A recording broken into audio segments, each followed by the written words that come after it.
Hello, this is John McAllister with the John McAllister Report. And today I go way out East Coast, Connecticut, to talk with a former Ohio guy, an Otterbein graduate, an Otterbein coach, and his original home is in Painesville. So I'm excited to talk to Joe. I haven't talked to him for a long time, but I think it's so important to reach out to former coaches from Ohio. Not only do you get a new perspective, but you learn about different parts of the country. He's at Western Connecticut University. Very successful coach, very good rebuilder, and I think that he has a lot of friends still back in Ohio, especially in the central Ohio area where Otterbein is located. So if you sit back and please enjoy my video podcast with Joe Loth, the head football coach at Western Connecticut University, and be exciting.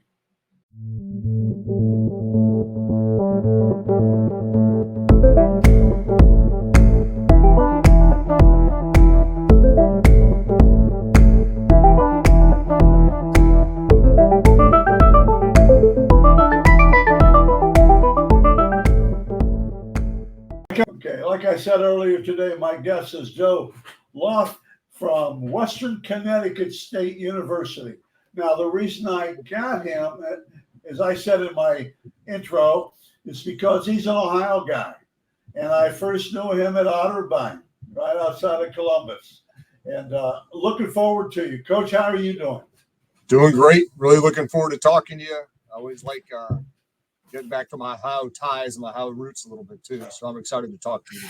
Well, Coach, I'm excited to talk to you. And I did know nothing about Western Connecticut State University. Did a little homework. Division III school type? Yeah, it's a Division III school, obviously in Connecticut. We're in a league called the MASCAC Conference, and it's a unique little school out here. How did you were an assistant there, I think, weren't you? Yeah, when I graduated from Otterbein, my Right. first job was at SMU, Southern Methodist. I was a GA. Right. And then from there, I actually left Southern Methodist, went to Western Connecticut to become the defensive coordinator. Okay. So I was a young coach there. And then obviously I went all around. It was a bunch of different schools. And then when the job came open, my wife actually I met my wife when I was at Western Connecticut. Okay. And her parents still live like a mile from us. So it was a great family decision. And it's really how I ended up back here. And then as you get older with family, do those moves become less? Well, I'm one of those unique coaches that in the last 24 years, I've made one move. Right. That was halfway through, I was pretty sure of that. Okay, Joe. My goodness, I got to get focused here. Coach, sell me on Western Connecticut State University. Well, I think Western Connecticut, I always say we're probably the most unique school in the country. First of all, location-wise, we're located about an hour north of New York City. Okay. We're still in kind of the suburbs of New York, but we're kind of on the edge of it. Value-wise, we're a state university. Its tuition, room, and board is less than $30,000. Wow. In state and really almost out of state right now. So we have one of the best values. Facility-wise, we probably have the coolest small college stadium in the country. And then winning-wise, we haven't had a losing season since 2012. So we're going to win a bunch of football games, won the league last year, gone to a bunch of bowl games. I always say we're going to win here. We got a great situation and a great school to go to. Do you keep most of your assistant coaches? I've been very lucky, to be honest. Going into last year, I didn't lose one. This year, I lost two young assistants that played for me, but replaced them with their assistant to assistants on staff, a couple of young guys that replaced them. So we've been very, very fortunate. That's really good. It's really good, Coach. Let's go. That's Western Connecticut State in a nutshell. Now, let's talk about you getting there. Okay. And I don't want to get caught up in your background. I know you are from Painesville, and so that makes you an Ohio guy to me. Not necessarily a Buckeye, Ohio State guy, just an Ohio guy. I am an Ohio State guy, though. What? I like the Buckeyes. You don't want to know where I am, okay? What I like, because you all get crazy. Well, when you have good friends all over, Fickle's up at Wisconsin, and good BC is at Cincinnati, and Tony Alford's at Michigan now, Michigan State. It's crazy. Okay, let's talk about, and I think it's such a tribute to you, and I did this in high school twice. Rebuilding programs. Tell us when you went to the summer of 2012, you took the job, right? Losing streak of 28 games. Yeah, they had lost over 20 some. I think he got in the mid-20s by the time I snapped the streak. And so obviously it's a challenging thing, And then really. Okay. Yeah. So you just want to know what we kind of did? Yes, I do. Well, I think it's the same thing we did at Otterbein. I think it's kind of a four-pronged approach. Starts with recruiting. You got to recruit really good kids. Then you got to retain them. Like we've had 20 to 25 seniors every year. Then you got to develop them. You got to have a great weight room program, leadership program. And then it comes down to X's and O's. You got to be doing some things very creative, hopefully ahead of the curve. You give your kids a chance to be successful in the field too. That's good. I read that you had said those things. Let's go back to recruiting real quickly. What do you look? Okay, I'm going to bring you a player, a prospect. What do you look in a prospect? What are you looking for? Well, I think obviously it starts with, can they get accepted to your school? Because if they can't get accepted, you just move on. But then I think, I think the number one thing you look at is the film, because the film usually doesn't lie. You know what I mean? The intangibles do sometimes height and weight do, sometimes weight room numbers do. But when you put that film on, especially when you're looking at quarterbacks or receivers or linemen, you got to look at that film and see, hope you can identify those traits that make people successful. What about the intangibles? It's interesting. I was just talking about this yesterday. I got a quarterback now, a kid named Keon Jones. That reminds me, this second quarterback I had he has kind of that intangible it factor as a quarterback. I had a kid back at Otterbein named Jack Rafferty, a Dublin Kaufman kid that kind of had that. And sometimes you can't even define it until you have them in your program. No. And just the ability, I think what I've narrowed it down to, the ability to process post-snap what you're seeing in front of you and then react to it. And once again, you can go out and go to a camp in the summer and a kid can throw it 80 yards, but you can't see how he can process, like when the bullets are flying and stuff. So I think that it factor, really at all positions, can only happen when the game's going on. It's hard even to simulate in practice sometimes. I think but Coach Joe, it's just there. I mean, they just have it. And, and I feel bad. And I've done this evaluation stuff for a long, long time. I'm starting to get out to pasture now. But it's just the it factor. Yeah. Here in Ohio State, here in Ohio, they talk, Tavian St. Clair. Well, I was the first guy to see him at Bell Fountain. First guy. Because I went to watch a baseball game. He was a junior. Okay. He was the pitcher. The game where Bell Fountain won the game in 8 innings, and he got a single, stole second, and scored on a single. I mean, he scored 1-0. But you knew Tavian St. Clair had it. He just had it. And there's so many guys like that I think that even the big schools they miss them. Because they don't look at that. And you just like you're talking about, you've got to be able to see something, though. You've got to be able to see something. You can't, you know what I'm saying, Joe? Yeah, the other thing I've seen with these type of kids is other kids gravitate towards them. Yeah. Like they're like Pied Pipers. They just freaking like going back to Otterbein when I had Jack Rafferty transfer in. Yeah. I bet we had 7 other kids transferred in just to play with Jack Rafferty. You know what I mean? So I think there's something about just that hit factor, personality-wise and performance-wise, that really can change a program. Oh, for sure. But I totally agree with you then. Go to a camp sometime. a summer camp. the studs, the really good ones, kids will just they know who to gravitate to. But anyway, okay, we can talk about, let's go back. You talked about retention. How tough is it to retain guys at your school, at your program? I don't know. I think one of the things I've done a really good job is retaining kids. And once again, I think since I've been here, except for my first year, we've had 20 to 25 seniors every year. And we have 40, we're gonna have 40 seniors this year because of COVID and everything. Amazing. That's amazing. So I think it's just providing what every individual kid wants to be successful. And there's some kids that are compelled and committed to being good at football. And you better have the best strength program. You better have the best of everything to make them better and develop them. Right. So every kid, if you don't have the best of the best as far as development, some of those kids that are high achievers are going to leave.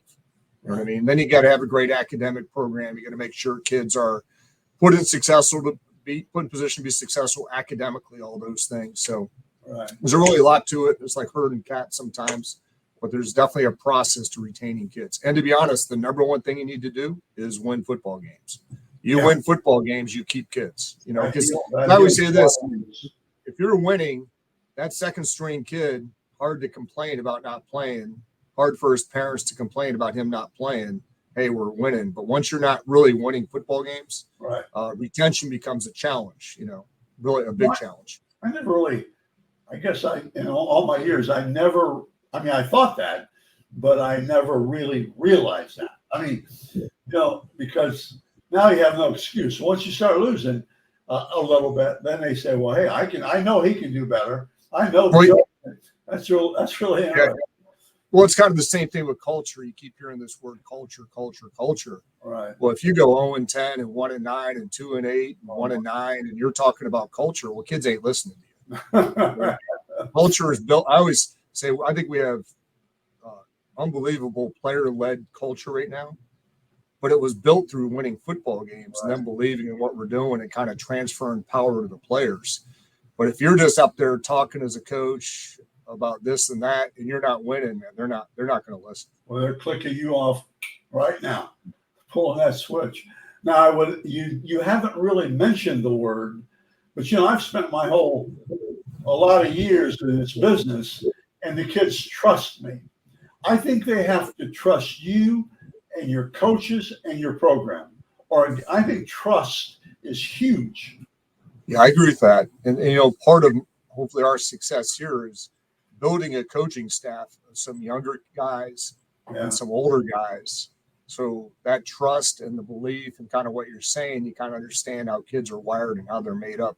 Yeah. But I agree 100%. I talk to our coaches all the time is, what we can't do is tell our kids we're going to do this and then not follow up with them. They've got to trust what you're going to say, whether it's little things or big things. And that's a huge word that goes with obviously building culture and winning programs. Yeah, I taught school for 31 years and 17 in junior high. Trust me, they got to trust you or you don't get anything done. Other thing is, and I'm glad you mentioned it, I think sometimes young coaches make a mistake. They need that one old wisdom guy on their staff. They need a guy with wisdom, because when the young coaches get all wired, they'll say, now just slow down. Remember what it was like when you were a kid.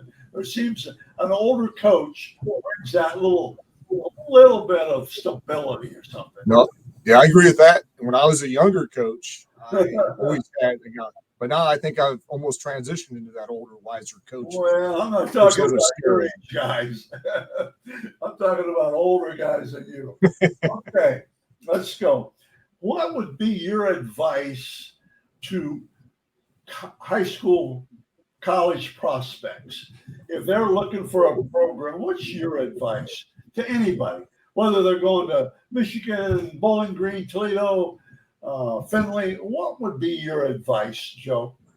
Well, I think the first thing is, and this may sound backwards from a football coach, but choosing a school because of the position coach especially is probably the biggest mistake any player can make, because position coaches get shuffled in and out of programs like crazy.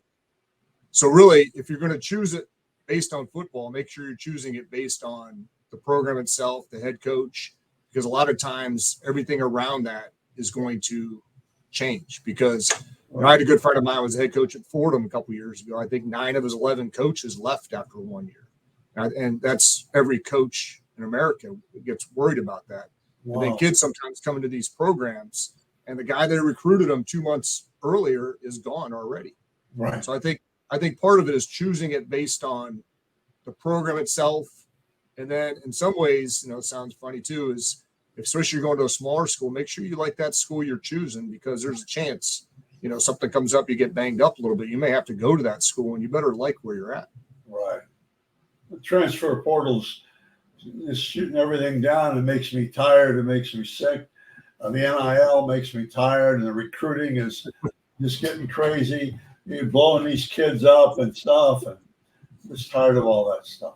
So, but okay, I have just a couple more questions, general questions for you that I like to ask college coaches, okay? Number one, what makes an excellent football player? We've kind of talked about it, but it's a question directly. What do you think makes an excellent football player, Coach? Well, I've never had an excellent football player that wasn't, first of all, a great teammate. And we talk about being a great teammate all the time in Western Connecticut. Being a great teammate, it takes no talent. It means when you come to practice, you look to your left, and that guy is there every single time. Like when you go to meetings, he's preparing all that stuff. So greatness starts with reliability. Like knowing guys can count you, because you can be the greatest player in the world, and if guys don't know if they can count on you, whether it's to be at practice or do their assignment, you can't be a great player. So I think it starts with being a great teammate, and then it goes to having some God-given ability to do things that other guys can't do. Right. Especially at the level you're at. But it starts with the reliability, and then obviously the talent kicks in after that. Okay, that's really good. I think I don't think kids realize it, but the first thing you said about you look to your left, look to your right, are those guys showing up every day? And that's so important, because kids know. I mean, the program knows who the guy you can trust and all that. That's really good.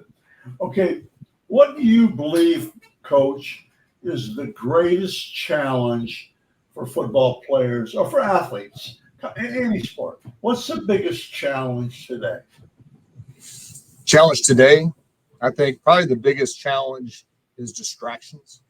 I think as you look at society, and I think it's people our age, I think it's people in between, I think it's kids, I think it's younger kids, the ability to be distracted by so many things. You look at, people on their phones for 5 to 7 hours a day, looking at their phone and swiping at things. That the challenge of not being able to get better at what you do, whether it's academically or athletically, because you're wasting your life away looking at your phone, I think is the biggest challenge that our society actually is looking at right now. I think the phone is the biggest challenge. You hear that word used, driving. I mean, they have a lot of distracted. That's such a great synonym, or a great collective noun, is distraction. That's huge. All ages, Yeah, I'd say my age, I'm on that phone too much. I know everybody is. Yeah. How important is the athlete's public image? Now, you're in a small, your campus. I don't know how big the cities are. You're a suburb of New York and things like that. How big is the public image for athletes? Well, I think, we're in a pretty big city. We're in Danbury, Connecticut. It's about 80,000. Oh, you're in Danbury? Yeah. Okay. I didn't know that. Okay. Yeah, it's a big city. But I think when you talk about public image, I think the challenge for everybody, especially younger kids in society, and you see it all the time, is that everybody's a reporter, meaning no matter where, and I could imagine living in this world as a kid, no matter where you go as a student, literally at a party, in a classroom, anywhere, someone potentially can pull a phone out, film you, and post that. So, and really potentially ruin your life. Yeah. And just in that same mode, you could be 15 years old and you could post something in Snapchat or Instagram or somewhere, and you don't even think about it because you're 15 and you're just a dumb kid. And then all of a sudden 9 years, 10 years later, it comes back and they said, you posted this. So I think that right there makes the world that we live in, especially for them, a very challenging world. That's really good. Coach Trussell, years ago, told me he was talking about that. I mean, like when he was still at O State, he said his biggest concern is the media, or not media, is the cameras. Because he said you could be at a football player could be at a party, completely innocent. Girl comes up, flips her top down, and takes a picture, and that's it. I mean, you can't defend yourself. So I totally agree with that. Okay. Last question about coaches. Give me 2 or 3 strong qualities that a coach may have. As a head coach or an assistant coach? Assistant coach.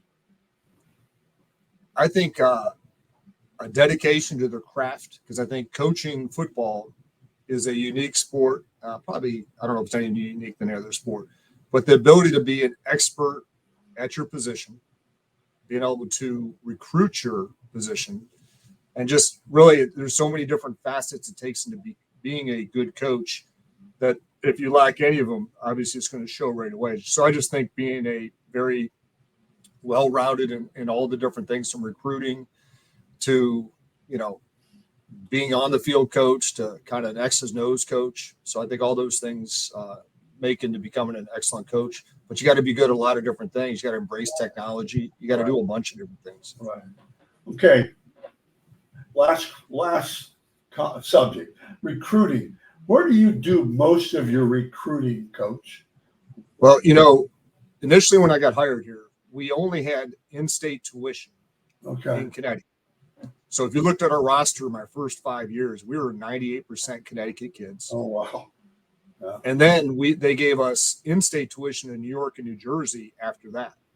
So that if you looked at our roster now, we're probably 30% Connecticut, 50% New York, and 20% New Jersey. We have 55 Long Island guys. So I think one of the big things that I love being at Western Connecticut over a private school, even my alma mater, Otterbein, is we have such a great value for kids to go to it. Oh, I mean, we're not putting these kids in mega debt just to play football at our level and stuff like that. right. So actually this year we expanded to having national in-state recruiting, basically national in-state tuition. So we got some Florida kids, some Alabama kids coming in right now.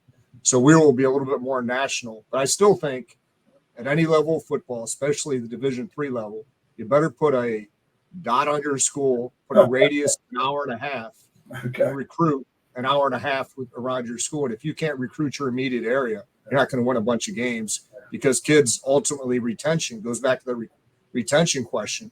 Kids are going to be more successful or retain them better by having them closer to home a little bit. Right, for sure. Coach Loth, I appreciate your time.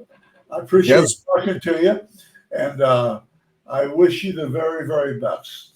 Yeah, I appreciate you letting me on here. Once again, I know this is kind of an Ohio-driven podcast. And like I said, I was just back there a couple weeks ago seeing a bunch of my old players and coaches. So it was good talking to you today, and always like talking a little bit of Ohio football. Thanks, Joe. Thank you very much. Okay, sounds good, John.